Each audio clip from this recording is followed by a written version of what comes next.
Hey Fit Pros, before we get to this new episode in the KIPS podcast, I want to quickly share about our newest course on KIPS, Social Media for Fitness Professionals. This course is all about the fundamentals. As a Fit Pro, you know how fundamental exercises are important for building a foundation within an exercise program, and that's what we're going to be doing in this course. Authored by me, Tyler Valencia, I go through the stats involving all the major social media platforms and then show you step by step how to do it. We do it all in this course, and one of the best parts is you can get your continuing education credits. Head to the link in the description to find out more. Let's get to the show.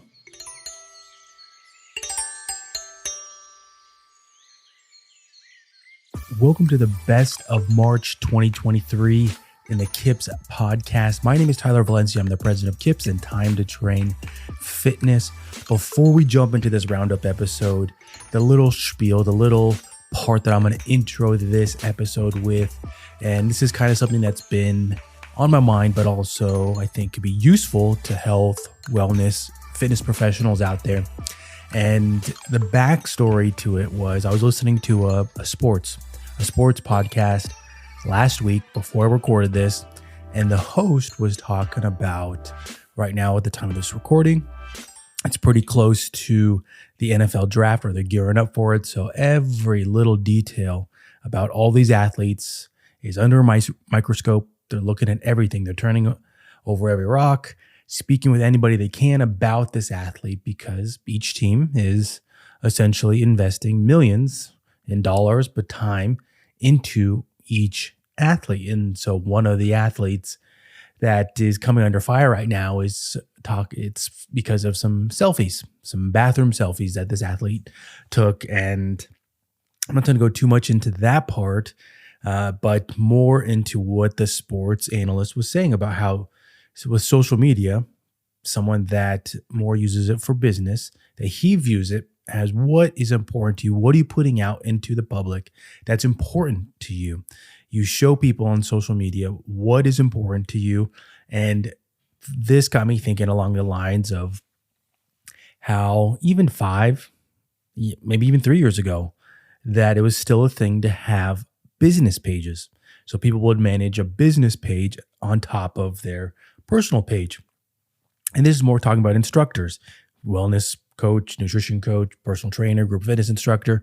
They would have 2 because they wanted to keep things different. But as time has progressed, these things have become unimportant, in my opinion, because one, you are, I think the easiest way to say is that you're wasting time managing 2, but also at this, right on top of that, to be a point for getting rid of that business profile is that people want to see who you are, what you're interested in, how authentic you are. And this is where the posts that I've seen about people that do business or do social media marketing, they talk about, oh, well, my posts aren't getting likes, or people just scrolling for it. So people are invested in. What's to invest about a sales image? There's nothing interesting about it. Why would they comment? Why would they like it if they just know that they're going to see the same things over and over from an account? So creating content that's authentic as an instructor, think about what's important to you. And I've been saying for this year in general that it doesn't always have to be within your field. It could be something completely outside of it, but it maybe shows your personality, your hobbies, things along that nature. And people will gravitate towards those. They will see, oh, I also like that. Or, oh, that's pretty fascinating. I want to learn more about this person, or I do want to click the link in their bio, things along that nature. So that is the little opening spiel, because social media, it's not going anywhere. It's important to small businesses, instructors to utilize it. And one of the ways that I just said the other day with somebody was that with online instructors specifically, that social media is almost like that quick, maybe very general conversation you have with a member of a gym or a potential client that you just walk in, you just have a very superficial conversation with them. Hey, how you doing? Social media can act like that. You can basically engage someone that way and send them on a path to hopefully being a new client or working with you in whatever capacity. Let's get now to the admin work of this episode. Let's go over the top 10 listening cities of March 2023. Starting at number 10, Los Angeles. Going internationals, Brussels, Ashburn, Williamsburg, Fort Lauderdale, Detroit, Frankfurt, Belmont, Chandler, and returning to the top spot again, Columbus, Ohio. I have to say that it's pretty nice to see some new cities in the top 10. Fort Lauderdale, Detroit, those are two that I don't think they've ever been in the top 10. So as always, thank you for listening. Thank you for being a fan of the podcast, coming back to listen to new episodes, hopefully sharing it with fellow health, wellness, fitness professionals with this free content, and hopefully helping them too with their careers. If you ever have a question that you want explored on the podcast, send us an email. Send us an email with a subject line podcast to info@kipsonline.org. If you're in the market for adjustable dumbbells or at-home workout equipment, check out Core Home Fitness at the link in the description. From adjustable dumbbells, multi-function benches, and all-in-one options, they got it all.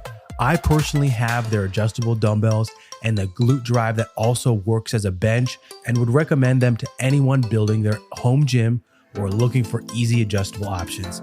The dumbbells, they easily adjust from 5 pounds to 50 pounds just by turning the handle and lock in for your safety. Grab yourself a pair and see for yourself how easy they can fit into your fitness program. If you've been a fan of this podcast, you know that before end of each episode, you're going to hear a promotion for the Naboso Duo insoles. I've been using them for probably a year and a half, and I personally think they're game changers. I think everybody should get them, try them out, see what you think. And personally, I've talked about how I used to have foot pain just from sitting at a desk and then trying to be active, trying to go work out, and not really being able to fully maximize it. So I always try to throw it out there for individuals to just try them out, see what you think, utilize them in your day-to-day, and hopefully improve your overall activity level. That's the key right there, activity level. So check them out. There's a link in the description for the Naboso insoles. They have a variety of them to check out, different accessories. Check them all out, see what you think, and hopefully come back and let us know that they've really helped out with your activity level. Let's get back to the episode. Getting now to the podcast episode that was released last month, March. I was thinking and going through my contact list of who to bring on the podcast, and especially now that the podcast is a video version. So there's a little plug for if you are a newer fan, or maybe you've been an existing fan, maybe you want to watch it, you want to see what the guest looks like, head over to the YouTube channel for KIPS, and you could see all the episodes there for 2023. The video version of it, it's edited, it sounds good, looks good, and that's where you can check that out. But I went back through and I saw somebody that I've actually had on the podcast before. Her name's Kristi Taylor, and her and I met at a conference a few years back, stayed in contact, had a couple conversations here and there about some items. And with this episode, she had given me some things that she's really into right now as a group fitness instructor, what she's focusing on, what she thinks about with growth in terms of those things. And one of the areas I thought was pretty neat was about music, looking at music for your group exercise classes and the demographics, how to select music, things along that nature. And I thought it was pretty relevant, and it was very opportunistic because maybe a week before we recorded the episode, searching through Facebook, there was a comment I saw in one of the groups that was about music choices and music levels, specifically with I think it was a cycling class at a gym, and a member complaining about the levels of the music.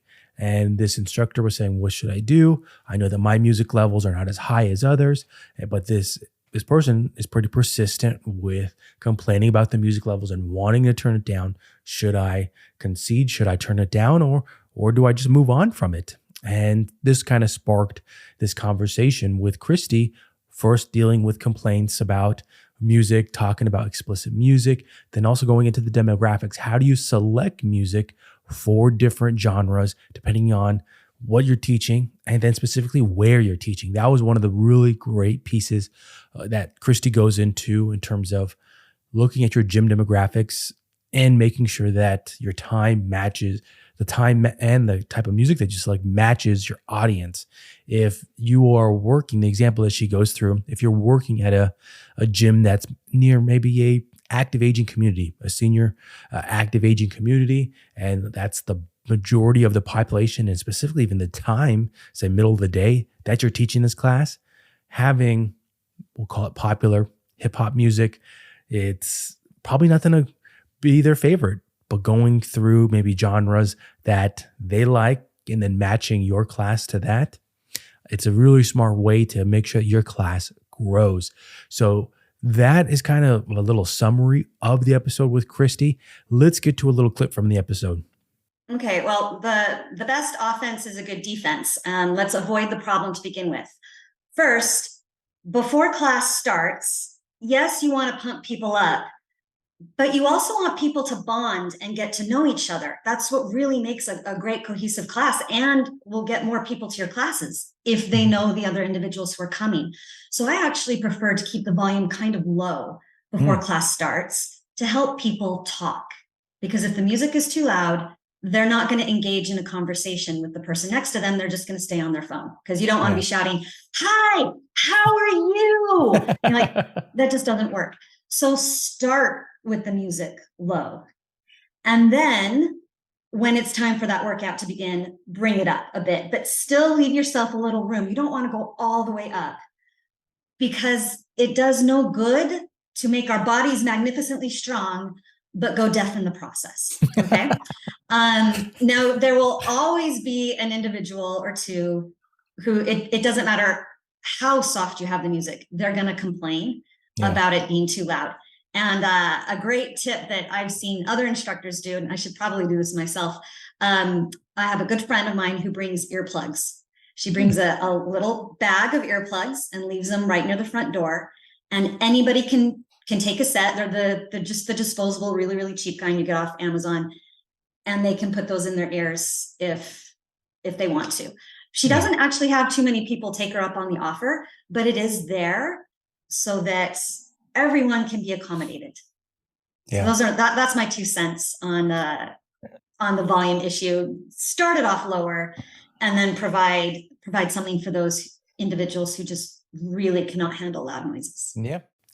Now, the one tutorial that was released on the YouTube channel was a review of a Sony Lav that is actually an attachment for the RODEGO. And I started this tutorial even mentioning how this doesn't even specifically have to be for people that do online workouts. I've seen the RODEGO used across a lot of content, not just content for fitness, but also stuff for bowling, for disc golf, for movie stuff, the things that I watch on my normal time that I'm on YouTube. And so if you're a creator in general, it could be just for social media too, and you're using the RODEGO, that finding an attachment, a lavalier attachment, can give you that clean look that you don't have that big box thing on your neckline. I think that's one of the things that it's like an eyesore for me when I see it in different videos. There is this huge thing on their neckline, and I know exactly what it is. I know what it is. I know that some other people listening might not know what the RODEGO microphone is, but it's a very popular wireless microphone used for online workouts, social media, creating videos, all that kind of stuff. And so this Sony Lav attachment that I've been using for probably 2 years, and it's one that all the instructors with Time to Train Fitness use. It's roughly $25, and it looks great. It looks clean, and oftentimes people don't even know. They don't know where is the microphone? How does your audio sound so good? You can make it disappear so that nobody knows. They just think that you have great audio, you got a clean look, and you don't have that distracting box on the neckline. That's the big thing that I go through in that little review tutorial there. So that has been the YouTube tutorial from the last month, March. Check it out. Of course, there are links in the description for both of these, the podcast episode with Kristi and then the review of this Sony lavalier that goes with the RODEGO. And so check those out if you want to get a little more insight into them, listen to the full episode, watch the full tutorial. But as always, thank you for being a fan of the KIPS podcast. Make sure to leave us a review on your favorite platform or even on social media, Instagram. Let us know that you're listening in, what would maybe be useful for you in this episode. But until the next one, I'll see you then.